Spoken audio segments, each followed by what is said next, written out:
प्रणाम.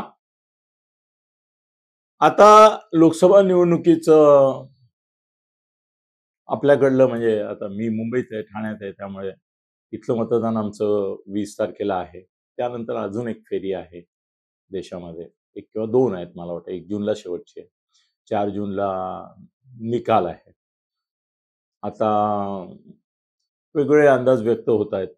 महाराष्ट्राबाबतही वेगवेगळे अंदाज व्यक्त होत आहेत. त्याची चर्चा आपण वेगवेगळ्या व्हिडिओत करतोच आहोत. पण एक वेगळा मुद्दा मला थोडासा आज तुमच्याशी बोलायचा आहे आणि तो असा की जी कुजबूज माझ्या कानावर येते, लोकांशी गप्पा मारतो आपण, राजकारणातल्या लोकांशी. आता ते सगळे बिझी असतात, त्यामुळे उशिरा केव्हा तरी त्यांना गाठावं लागतं, फोनवर बोलावं लागतं. अनेक वेळा त्यांचे कार्यकर्ते समोर असतील तर ते मोकळेपणाने बोलत पण नाहीत. पण मग सकाळी एकदा हल्ली सगळ्या नेत्यांनी असं केलं की 9 वाजेपर्यंत ते दारच उघडत नाही, कोणाला आतच घेत नाहीत. 9 वाजेपर्यंत ते आयसोलेटेड राहतात. मग तेव्हा कुठेतरी आपल्याला आलटून पालटून कोणी ना कोणी नेते भेटतात, हे भेटतात. त्यांच्याशी पण आपण गप्पा मारतो. कार्यकर्त्यांशी, पदाधिकारी असतात, त्यांना पण बऱ्यापैकी माहिती असते. तर एक मला तुमच्या पुढे काय म्हणतात त्याला आपण, एक नॅरेटिव्ह असं मांडायचं आहे की जे आज खरं म्हणणं मांडणं इतकंसं योग्य आहे की नाही याच्याबद्दल मलाही शंका आहे. पण आता असं व्हायला लागलं की त्या प्रकारचे सूचक असे हे निरनिराळ्या ह्याच्यामध्ये यायला लागलेत. समूह अजून मराठीमध्ये हा मुद्दा नाही दिसला मला. मला हल्ली कळत नाहीये मराठीवाले का मागे पडतायत दरवेळेला. म्हणजे त्यांच्या चॅनलचे हिंदी इंग्रजी चॅनलवर ज्या बातम्या येतात त्या सुद्धा ते त्यांच्या मराठीमध्ये देत नाहीत. आपल्यापैकी बरेचसे चॅनल आहेत ना, ते हिंदीमध्ये आहेत, इंग्रजीमध्ये पण आहेत.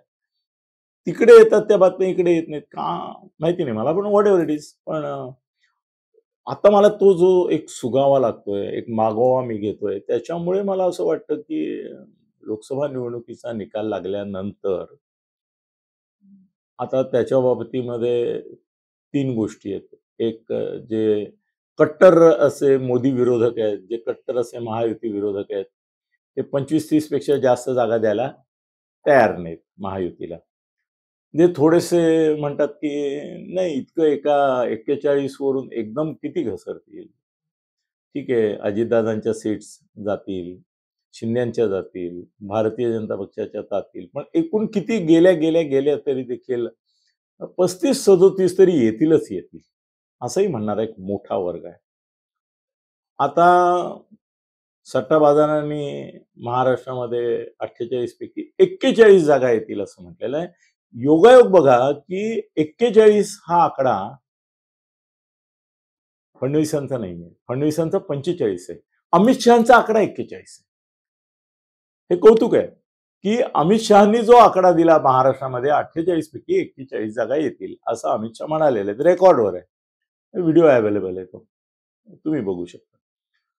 तर ते 41 म्हणाले आणि हे 45 म्हणाले. त्यावेळेला मला स्वतःला असं वाटलं की आता 41 आहेत, तेवढ्या मेंटेन करताना सुद्धा दमछाक होतीये भारतीय जनता पक्षाची आणि महायुतीची. तर त्यामुळे 41 मिळाले तरी फार मोठी अचिव्हमेंट आहे. ऍटलीस्ट दे मेंटेन. आणि सट्टाबाजार आता म्हणतोय की 41 मिळतील आणि अमित शहा म्हणाले होते. तर 41 समजा मिळाल्या आणि 7च जागा तुमच्या शिवसेना, उभाठा, शरद पवार आणि काँग्रेस यांना मिळाल्या. तर त्याच्यामध्ये हे उघड आहे की 7 जागा त्यांना समजा मिळाल्या तर त्याची वाटणी मला जी काय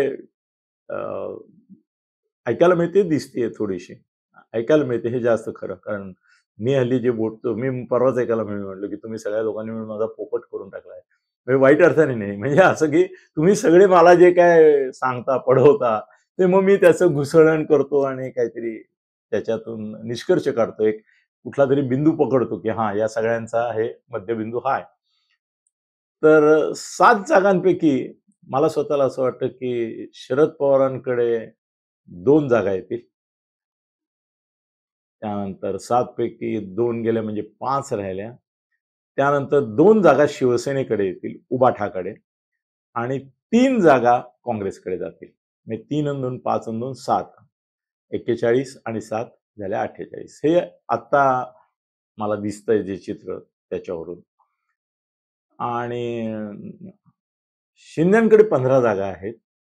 तर शिंद्यांच्या 2 जागा जातील आणि अजितदादांच्या 4 जागा जातील आणि भाजपची 1 जागा जाईल असं दिसतंय मला.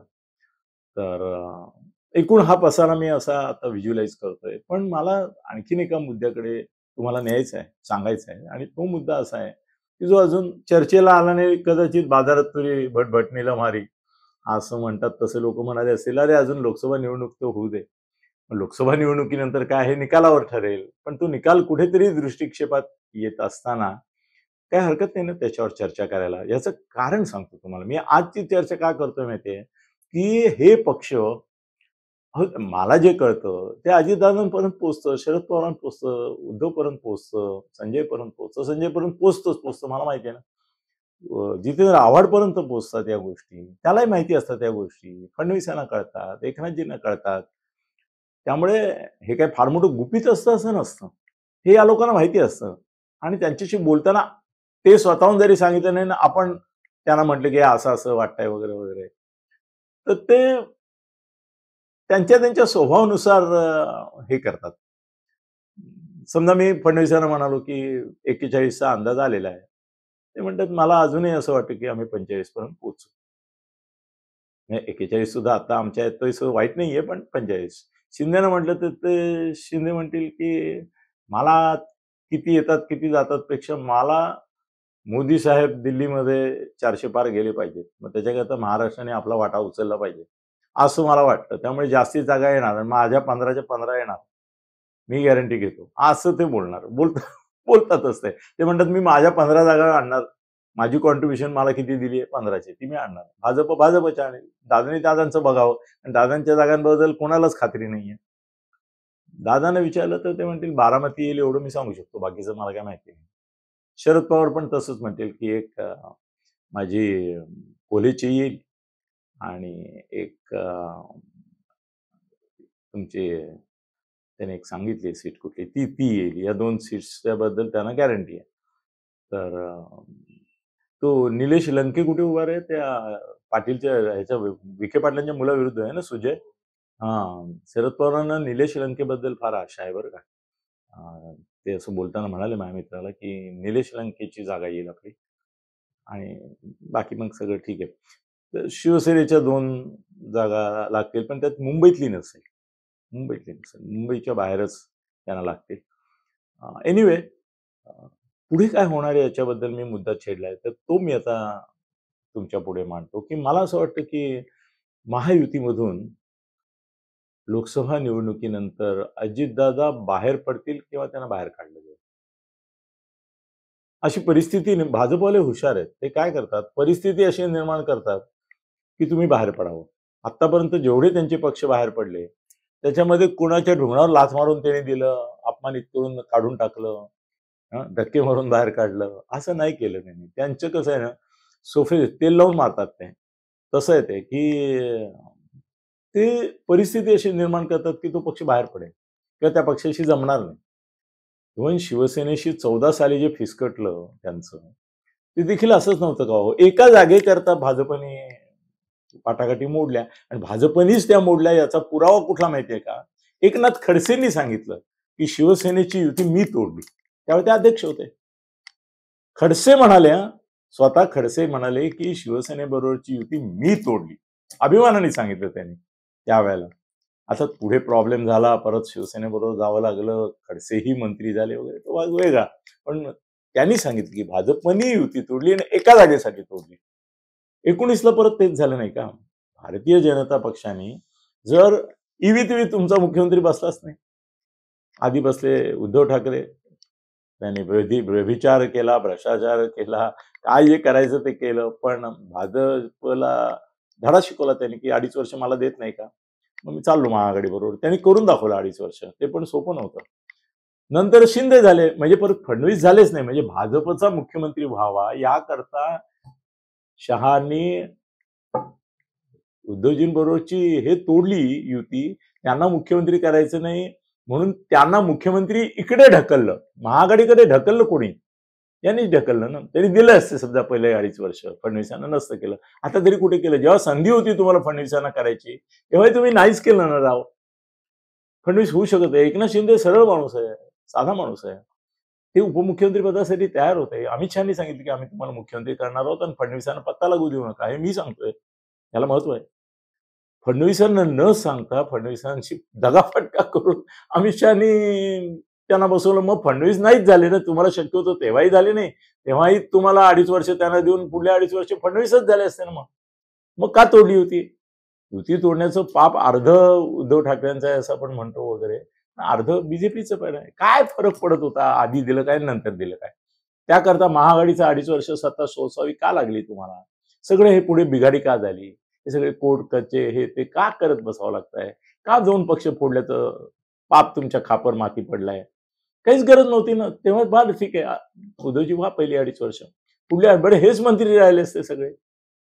ह्याच्यात परत यांच्यातले कोणी आले असते तर ठीक आहे, सामावून घ्यायचं होतं त्यांना.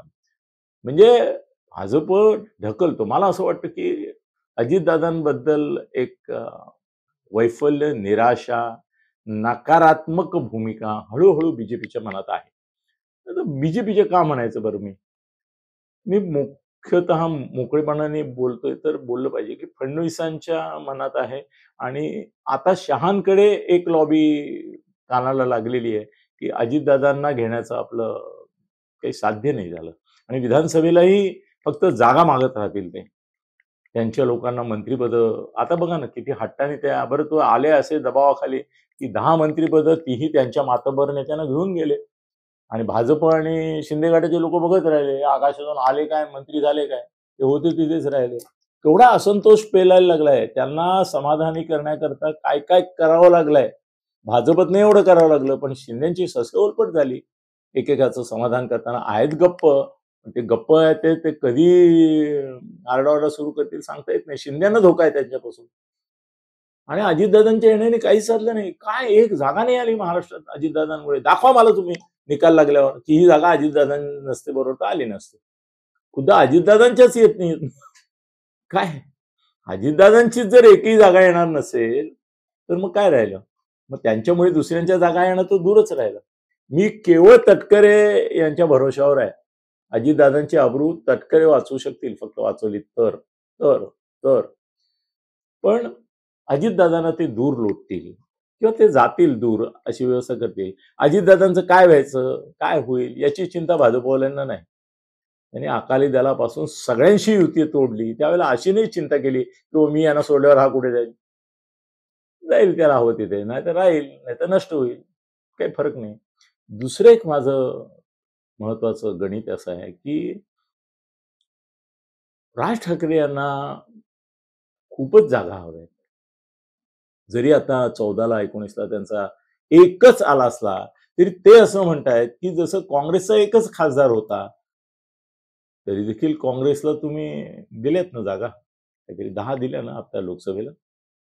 तर आता माझा टीम मेकर नाहीये ते टीम पार्टनर, तर त्यांनी लगेच सांगितलं असतं की दिल्या पण दिल्या. तर मला माझा जरी आता एक आमदार असला तरी मला किमान त्यांनी तर प्रथम सांगितलं होतं की 80 जागा 288 आहेत त्यातल्या 80 जागा मला द्या आणि मी निवडून आणतो माझ्या बळावर. आणि तुम्ही फक्त महायुतीत घ्या मला. मी आता ते महायुतीत नाहीयेत. ते महायुतीत नाहीयेत कारण विधानसभेला त्यांना प्रॉमिस केलेल्या जागा 25 आहेत ज्या त्यांना मान्य नाही आहेत. 50 वर ते कदाचित तडजोड करतील, 80 त्यांना हवे आहेत.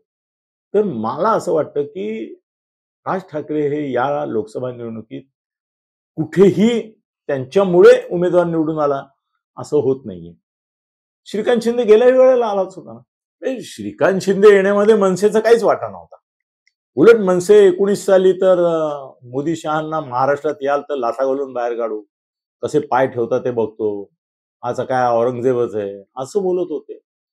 विरोधात असताना सुद्धा ठाण्याची सीट आली, त्यावेळेच्या शिवसेनेची आली, श्रीकांतची आली. त्यामुळे मनसेमुळे काही नफा तोटा काहीच नाही. आणि याही वेळेला कुठेही ही सीट न मनसे नसती बरोबर तर गेली असती बरं का, अशी स्थिती नाही निर्माण होणार आहे. मताधिक्याचं प्रमाण लक्षात घेतलं आणि मनसेची आधीची तिथली मतं विधानसभेची असतील, लोकसभेची मागची सगळी कुठे असतील ती जरी बघितली तरी असं लक्षात येणार आहे की मनसे नसती तरी काही फरक पडला नसता. मग मनसे ही घ्यायची उरावर, जसं अजितदादाला उरावर घेतलं आणि ते महागात पडतायत, लायबिलिटी होऊन बसली, शिंदेना त्रास होतोय, फडणवीसांना त्रास होतोय आणि उपयोग काहीच नाही. राज ठाकरे यांचा एकच येतो ना, मग येऊ द्या ना विधानसभेला. एकची फार तर अगदी फारच त्यांनी जोरदार हवा केली तर 2 येतील, 10 येतील, 13 येतील, पण त्याच्याकरता 80, 50, 25 सुद्धा द्यायचे उरावर नाही नाही नाही नाही जीवावर येणार यांच्या, नाही देणार ते. पुढल्या निवडणुकीला विधानसभेच्या 100% मी तुम्हाला सांगतो राज ठाकरे महायुतीत नसणार. ते विरोधी लढणार आणि ते विरोधी लढले तरच त्याला जागा मिळणार. त्यांनी महायुतीवर हल्ले चढवले तरच जागा मिळणार आणि तरच भाजपचा फायदा होणार. कारण महायुतीच्या वर ते जेवढे हल्ले चढवतील शिंदे फडणवीसांवर तेवढी शिवसेनेची आणि शरद पवारांची मतं कमी होतील. उद्धवची आणि यांची मतं कमी होतील. त्यांनी मतं खाणं हाच त्यांचा उपयोग आहे. यावेळेला ते घाबरले का माहिती फडणवीस, ते शिवीगाळ करतील, आपली बदनामी करतील. पण राज ठाकरेंनी बदनामी नाही केली तरी संजय करतच राहिला, उद्धव करत राहिला, खुद्द शरद पवार एका वेगळ्या लेव्हलवरून बदनामी करतच राहिले. बारीक बारीक गोष्टीत त्यांनी बदनामी केली.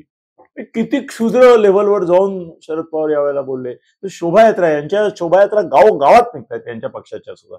तिथे सगळीकडे तुडुंब गर्दी होते, ट्रॅफिक जाम होतो, शिवसेनेच्याही होतो, सगळ्यांच्याच होतो. पण मोदींना टार्गेट करून तुम्ही गावात मुंबईत कसा काढलातच कसा, लोकांचे हाल झाले. मग तुमच्याने होत नाही का? पण इतके क्षुद्र ते होत आहेत शरद पवार. पण म्हणजे राज ठाकरेंची टीका आपण टाळली म्हणून काही फायदा झाला नाही. मी सारखं सांगत होतो की राज ठाकरेंची टीका नको नको नको म्हणून हे चाललंय सगळं. पण ती टीका त्यांनी नाही केली. अहो लक्षात ठेवा, कुणीतरी कोणाची तरी जागा घेतोच, पोकळी राहत नाही. एकट्या संजयनी 100 राज ठाकरे जेवढी टीका केली असती ना तेवढी टीका एकट्या संजयनी केली महायुतीवर. रोज अक्षरशः केली, हैराण करून टाकलं सगळ्यांना, सळो के पळो करून टाकलं सगळ्यांना, महायुतीच्या नेत्यांना. काय फायदा झाला? तेच तो करणार होता, ते राज ठाकरेंनी केलं असतं. काय फार मतं गेली नसती. त्यांना मिळणारी मतं आणि त्यांच्यामुळे जाणारी मतं 19ला पाहिलंय ना लोकसभेला तुम्ही, नाही ना झाला. तर हाच विचार आता प्रबळ होतोय. आणि मला असं वाटतं की राज ठाकरे हे सुद्धा, अजितदादा आणि राज ठाकरे हे शिंदे फडणवीसांची चॉईसच नव्हते, अजिबात इच्छा नव्हती. त्यांना विचारलं होतं ना, आता शिंदेनी बघा ना, राज ठाकरे वैतागले का? ते म्हणाले 1 वर्ष झाले शिंदे भेटले की म्हणतात करूया काहीतरी, बसूया बोलूया. 1 वर्ष झालं म्हणजे नुसतं बोलूया बसूया चाललंय, कुठे बोलवत नाहीत, बसत नाहीत आणि काही ठरत नाही. फडणवीस पण भेटले की म्हणतात या बसूया बोलूया, तेही काही करत नाही. यांच्यावरची तक्रार घेऊन त्यांनी अमित शहाना फोन केला की हे दोघं बोलतात येऊया बसूया भेटूया आणि बोलत नाही. एकदा तुम्ही तरी सांगा काय बसणार का बोलणार का नाही करणार, आम्हाला आम्ही बरोबर हवं होत का नाही तुम्हाला. अमित शहाने बोलवून घेतलं त्यांना. त्याने असं विचार केला की ठीक आहे, यांच्याकडून शिवीगाळ दे, कारण त्यांनी ऐकलेली असणार नाही 19ची शिवीगाळ त्यांच्यापर्यंत पोचलीच असेल. जाऊ दे रे, शिव्या देणार नाही, बस झालं. पुढे विधानसभेला काय करायचं ते त्यावेळी बघू ना. आता उद्धव आणि त्यांचं एवढं बंद खोलीतलं बोलणं झालेलं असताना देखील 2 व्हर्जन आली का नाही. राज ठाकरेंची 2 व्हर्जन येतील की तुम्ही 80 जागा देतो असं मला अमित शहा म्हणाले होते, प्रत्यक्षात 25 देत आहेत, आम्हाला मान्य नाही, आम्ही आमचे. अहो इंजिनाच्या प्रश्नावर त्यांनी 2 खासदार गमावले. Can you believe? That is Raj Thackeray. Raj ठाकरेंना मुंबईतली, दक्षिण मुंबईची आणि आपल्या अमोल कीर्तीकरची जागा दिली होती भाजपनी एकनाथ शिंदेच्या कोट्यातून. ते हुशार आहेत, त्यांनी आपला कोटा नाही कमी केला. त्यांनी काय सांगितलं की एकनाथ शिंदेकडे उमेदवार नाहीये, ते कुणाला तरी उभं करणार नाईलाजानी, कारण त्या उमेदवारच नाही त्यांच्याकडे. आणि ते आमच्या नार्वेकरला आणि लोढालाही द्यायला तयार नाहीत, तिकडेही आमच्या माणसाला द्यायला तयार नाहीत. 2 जागा हव्यातच मुंबईत मला, म्हणून हट्ट धरून बसले. त्यांच्याकडे यामिनी जाधव आणि हा आपला विरोधामध्ये अमोल कीर्तीकरच्या विरोधात उभा आहे तो काय, तोही भ्रष्टच आहे, त्याच्यावरही आरोपच आहेत. वायकर रवींद्र, तर त्यामुळे रवींद्र वायकर आणि यामिनी जाधव आहे उमेदवार. मग त्याच्याऐवजी चला मग आपण मनसेला देऊन टाकू. एकनाथ शिंदे म्हणाले जाऊ दे, आपल्याकडे तरी कुठे उमेदवार आहे, हे दोन्ही बदनामच आहेत. केवळ मोदींच्या लाटेत आले तर आले, येतील. मोदींची लाट असेल तर ती सगळ्यांनाच मिळेल ना. देशभरात किती भ्रष्ट, किती आरोप असलेले आरोपी गुन्हेगार निवडून आलेच मोदींच्या नावावर, हे दोघे येतील. मागे पडेल भ्रष्टाचाराचा मुद्दा आणि पडलाच तो आता. पण त्यावेळेला एकनाथ शिंदेनी अट अशी घातली की मला धनुष्यबाणावर तुमचे दोन्ही उमेदवार उभे करा. कुणाला उभं करायचं ते तुम्ही ठरवा, पण धनुष्यबाणावर करा. कारण मला मतांची टक्केवारी राष्ट्रीय पक्ष म्हणून माझी मान्यता टिकवण्यासाठी आणि निवडणूक आयोग, सुप्रीम कोर्ट आणि याच्यामध्ये ते एस्टॅब्लिश करण्यासाठी हवी आहे. त्यामुळे मी धनुष्यबाण तुम्हाला देणार, तोच घ्या.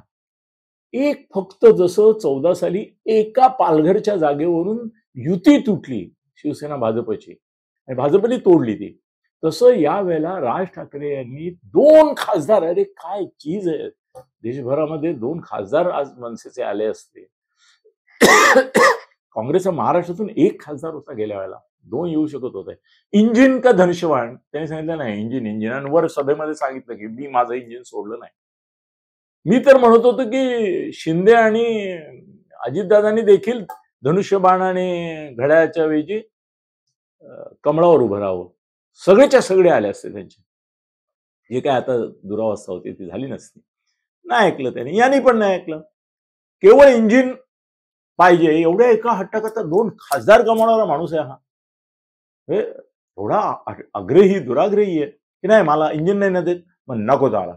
आज 2 खासदार म्हणजे देशभरामध्ये मनसेचे खासदार, केवढं मोठं एक हे मिळालं असतं, नॅशनल पार्टीचं एक वलय आलं असतं तुम्हाला.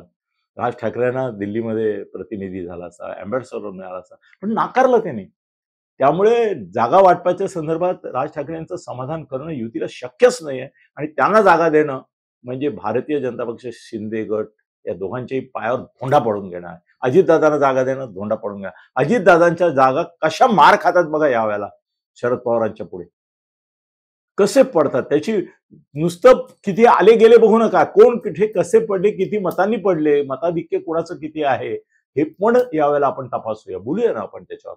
त्यामुळे आणि महादेव जानकर वगैरे काही नाही, ते एकदा खासदार झाला की त्याचा विषय संपला. रामदास आठवले वरती कुठेतरी राज्यसभेत आहेत, खासदार मंत्री झाले, संपला विषय. बाकी काही कोणी असं गळ्यात पडणाऱ्या लायबिलिटी नाही. पण अजितदादा आणि राज ठाकरे हे दूर जातील लोकसभा निवडणुकीनं, तर दूर ढकलतील बीजेपी वाले आणि शिंदेही त्या ढकलण्याच्या मागे, फडणवीसांच्या मागे हात धरायला असतील असा माझा अंदाज आहे. बघूया अजून काय काय होतं. पण राज ठाकरे आणि अजितदादा हे लायबिलिटी आहेत, त्यांना बाहेर काढणार असा माझा अंदाज आहे. बघूया काय होतं. धन्यवाद. खळबळजनक गौप्यस्फोट म्हणजेच यूट्यूब चॅनल अनिल थत्ते गगनभेदी. खळबळजनक गौप्यस्फोट म्हणजेच यूट्यूब चॅनल अनिल थत्ते गगनभेदी.